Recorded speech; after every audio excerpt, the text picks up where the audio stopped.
आइए दोस्तों, आज एक और कहानी नंबर 3 रुला देने वाली कहानी है एक पिता की।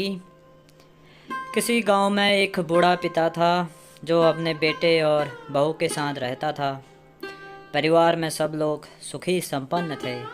किसी तरह की कोई परेशानी नहीं थी।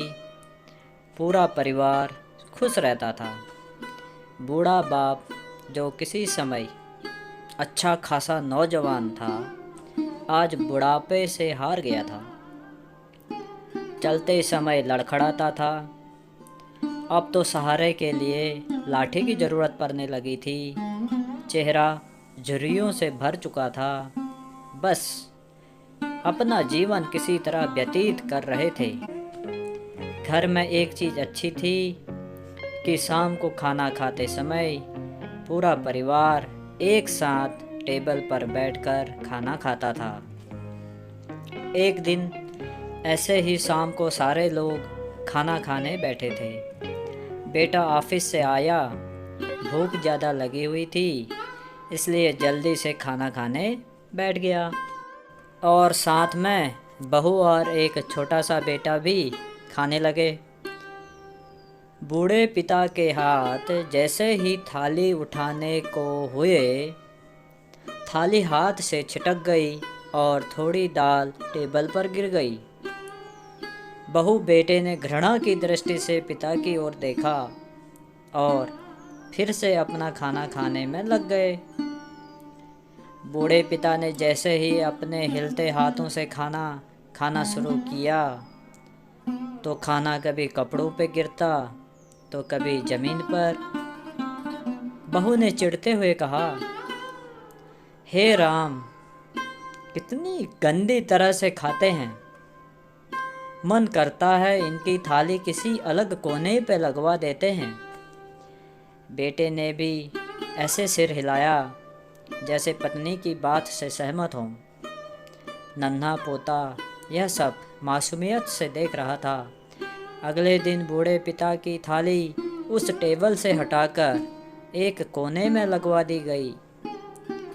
पिता की डबडबाती आंखें सब कुछ देखते हुए भी कुछ बोल नहीं पा रही थी। बूढ़ा पिता रोज की तरह खाना खाने लगा। खाना कभी इधर गिरता, कभी उधर।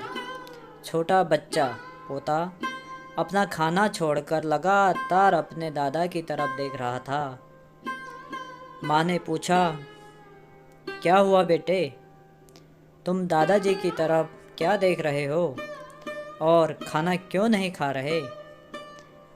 बच्चा बड़ी मासूमियत से बोला, माँ, मैं सीख रहा हूँ कि वृद्धों यानी बूढ़ों के साथ कैसा व्यवहार करना चाहिए।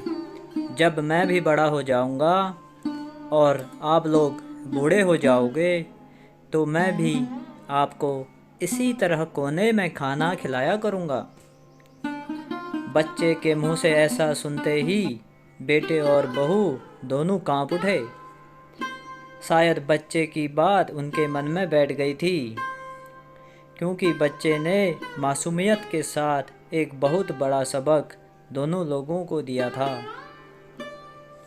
बेटे ने जल्दी से आगे बढ़कर बूढ़े पिता को उठाया और वापस टेबल पे खाने के लिए बिठाया।